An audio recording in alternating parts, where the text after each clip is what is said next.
Mukhang makukumpleto na ng Kymco ang Alphabet dito sa bagong Maxi Scoot na nilabas nila. Medyo bulky looks at maganda ang upgrade para sa mga mahilig mamili at magkarga ng mga pinamili nila sa kanilang motor, lalo na ang isang case ng Red Horse. Ang malapit pa dito ay hindi nila pinagdamot ang mga safety features dahil meron na din itong kumpletong setup pagdating sa safety. Parang big bike or maxi scoot na 400 sa unang tingin, pero 150cc lang. Check natin ang full technical specs nito at kung okay din ba ito at pasok sa presyo ng mga typical Filipino rider. Simulan natin ang specs sa makina. Meron itong single overhead camshaft, 4-stroke at 4 valves. Dun pa lang pasok na dahil naka 4-stroke 4 valves na ito. And of course, single cylinder ito na naka-liquid cooled na din. Hindi po siya air-cooled, liquid cooled na po siya. With Euro 5 pa yan. Fuel injected na rin ang makina. So 4 valves, liquid cooled, Euro 5, fuel injected, ay talaga namang panalo ka na dyan. Ang displacement nito is 149.8cc at meron itong maximum horsepower na 11.2 kilowatts at 8,500 RPM. Max torque naman ito ay 13.2 Nm at 6,500 RPM. Transmission, continuous variable transmission, CVT, and ito yung ibang mga notable features niya. Meron siyang fuel tank capacity na 7 liters at drive belt, of course belt drive. Ito yung malupit na sinasabi kong safety features niya, ABS plus TCS. So itong 150cc na to na bagong bago from Kymco ay loaded na agad ng dual channel ABS at traction control system. So dun pa lang sa perfect combination ng safety na yon, hindi ka na agad magtataka at panalong panalo na, ABS na, TCS pa. Ibang features nito na talaga namang tumatak ngayon sa market is yung flat floorboard design, large under-seat storage, sporty dark windshield, at yung kanyang emergency brake warning. Isa-isay natin. Yung flat floorboard is napakalaking bagay niyan kapag nagkakarga ka na ng ibang mga pinamili mo sa palengke at syempre tuwing linggo, yung isang case ng Red Horse. Tama? Large under-seat storage para kasyang-kasya ang helmet mong isang buo at magkakabit ka pa ng isang top box para sa back ride mo na isa pang helmet. Very good din yan. Yung sporty dark na windshield niya ay napakaangas tignan na parang kala mo maxi scoot. Solid na rin, di ba? Ngayon, sa timbang naman tayo at sa lapad, sa tangkad at sa haba. Ang wet weight amount nito ay nasa 146 kg. Para sa 150cc, medyo may kabigatan yan. Pero ayos lang yan kasi maganda naman at malapad ang flat floorboard.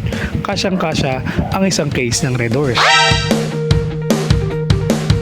At syempre, matibay din ito na kayang magdala ng almost 40 kg na timbang ng mga pinamili.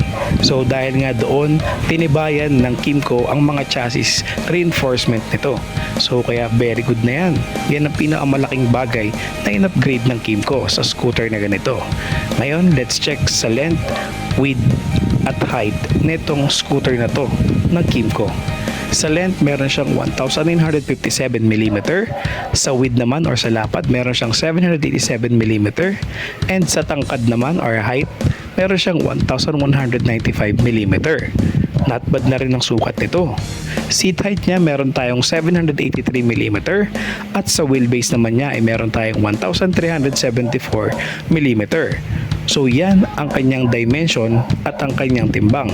So basic naman yan sa atin para sa mga Pilipino. Ang pinakamaganda ron is kaya niyang mag-hold ng 40 kg na bigat dun sa kanyang floorboard dahil nga naka-reinforce ang chassis nito.